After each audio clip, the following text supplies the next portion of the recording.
السلام علیکم ورحمۃ اللہ۔ ویلکم ٹو زخرف القرآن چینل۔ ترجمہ قرآن کا آغاز کرتے ہیں سورۃ الفاتحہ سے۔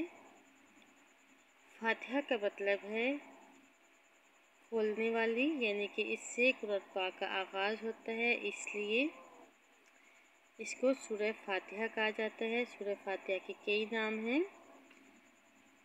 ام القرآن، السبع المثانی، القرآن العظیم۔ اس سورت کو سورہ رقیہ بھی کہا جاتا ہے، یعنی کہ یہ سورت دم ہے۔ بسم اللہ الرحمن الرحیم، اللہ کے نام سے شروع جو نہایت مہربان بہت رحم کرنے والا ہے۔ الحمدللہ رب العالمین، سب تعریف اللہ کے لیے ہے جو تمام جہانوں کا پالنے والا ہے۔ الرحمن الرحیم، بڑا مہربان بہت بخشش کرنے والا۔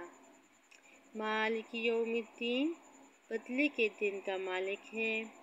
ایاک نعبد و ایاک نستعین، ہم صرف تیری ہی عبادت کرتے ہیں اور صرف تجھ سے ہی مدد چاہتے ہیں۔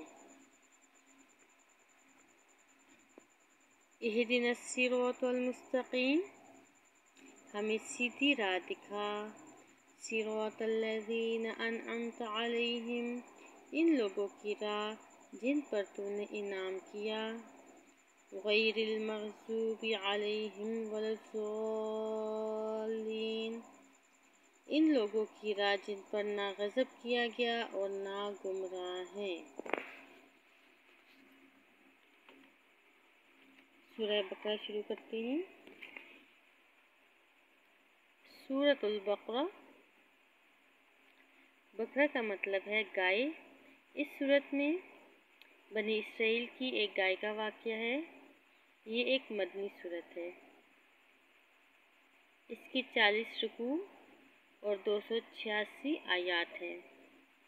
بسم اللہ الرحمن الرحیم، اللہ کے نام سے شروع جو نہایت مہربان بہت رحم کرنے والا ہے۔